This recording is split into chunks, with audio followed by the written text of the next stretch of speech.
The entire office was celebrating her until a poor woman walked in with 2 children and a homemade cake. Music played, cameras flashed. Amara, the company's newest department head, stood proudly at the center. It was her birthday, so double celebration, right? Then the glass door opened. A poorly dressed woman stepped in, holding a small cake. 2 children followed behind her. She smiled when she saw Amara. "My daughter, we came to surprise you." Then the room went silent. Amara turned slowly. Her smile disappeared. Then she laughed awkwardly. "I am sorry. I think this woman is confused and mistaking me for someone else." She pointed at her. "I don't know you. You are not my mother, so don't call me your daughter." But what no one in that room knew was that this stranger had sacrificed everything for Amara. Before I continue, if you love emotional stories with real drama and shocking twists, stay with me. Subscribe, like this video, and drop a comment already because this one, you will need to talk about it. Many years before that day, Amara's life had already been broken once. Her biological mother, Laura, was not a patient woman. She loved comfort, she loved attention, but she did not love hardship.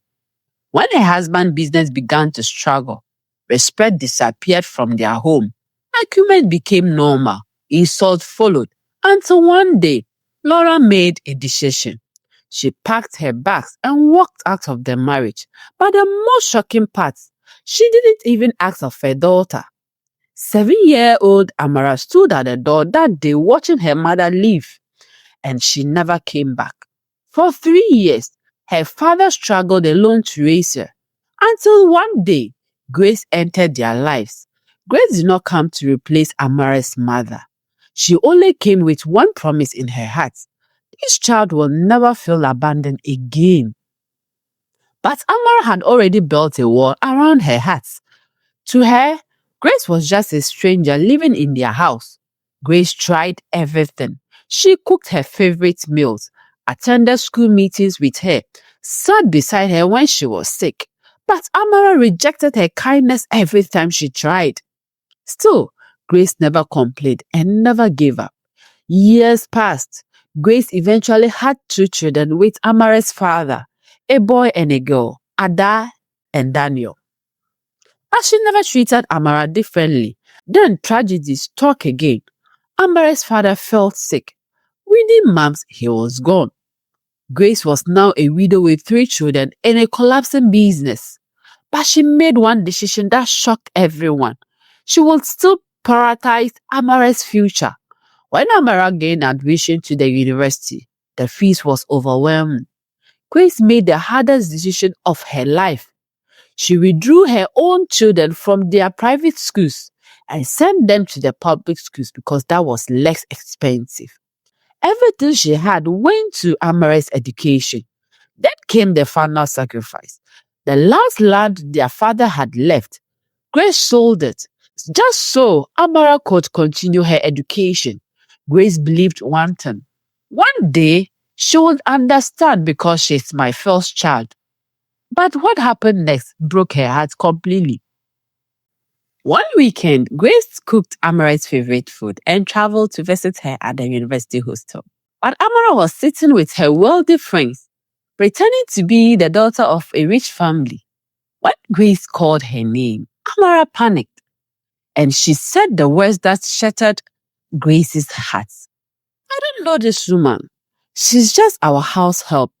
Grace quickly picked up her fallen food containers and left, but she still continued paying her fees anyway. After graduation, Grace used her last husband's old contact to help Amara get a job. Amara rose quickly in the company. Money began to flow, but Amara never called home. Instead, she searched for the mother who had abandoned her years ago. Then, when she finally found her, that was the beginning of her downfall. Laura filled her ears with dangerous advice. Spend money, show off, enjoy life, for life is short. Soon, Amara began misusing company's funds, and one day the company discovered everything. She was fired instantly. her reputation destroyed, and her friends disappeared. Even the apartment given to her by the company was taken. So for the first time in her life, Amara had nowhere to go.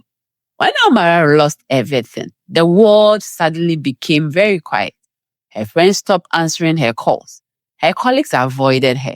Even the mother she had chosen over everyone else, Laura, slowly disappeared once the money stopped coming. The landlord of the new small room she had gone to rent knocked hard on the door. Pack your things if you don't pay today. Amara sat on the floor staring at the empty room. For the second time in her life, she realized something terrifying. She had burned the only bridge that ever truly cared about her, the bridge she called home. Days later, Amara looked for two elders from the community who accompanied her to home. Amara stood in front of the small house she once hated, the same house where a woman had sacrificed everything for her. Her legs trembled. The door opened slowly. Grace stood there, older now, tired, but still calm. The moment Amara saw her, she collapsed to her knees. Tears poured uncontrollably. Mother, I was blind. Grace did not speak immediately. She waited patiently. She simply looked at the girl who had once denied her existence in front of the world. The elders spoke. She has come to beg for forgiveness. Silence filled the compound. Finally, Grace spoke, but her words shocked everyone.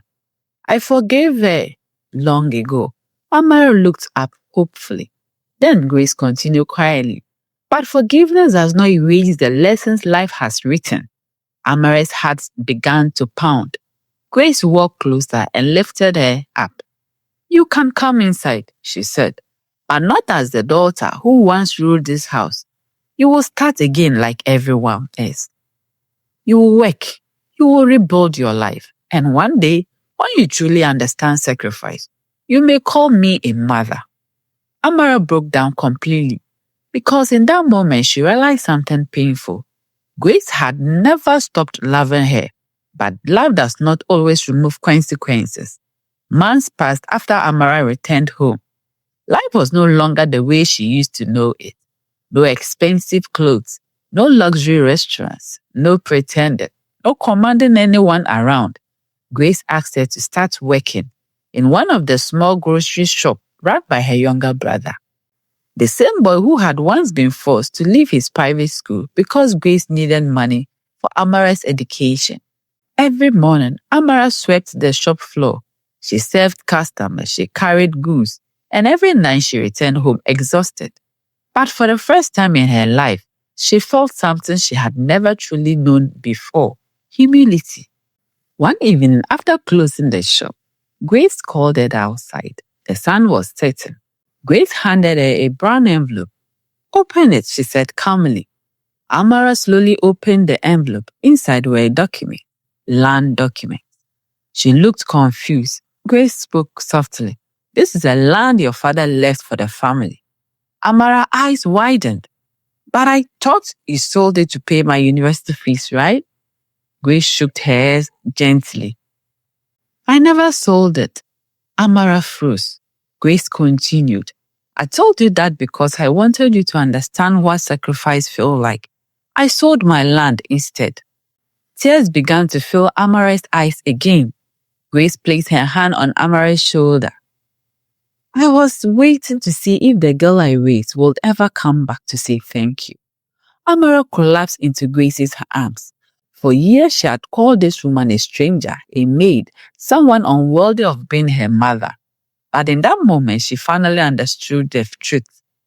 A real mother is not always the one who gives birth. Sometimes, she's the one who gives everything and asks for nothing in return. And through tears, Amara whispered the word she had once been ashamed to say: Mother. Grace held her tightly, and this time she answered, Yes, my daughter. Sometimes the people we look down on are the ones carrying us on their shoulders. And sometimes life must break our pride before we recognize true love. If you love this story and want more tales that inspire, surprise, and touches the heart, don't forget to subscribe to Tales Mama Official and hit the notification bell for more amazing stories that are coming your way. Thank you. Bye-bye.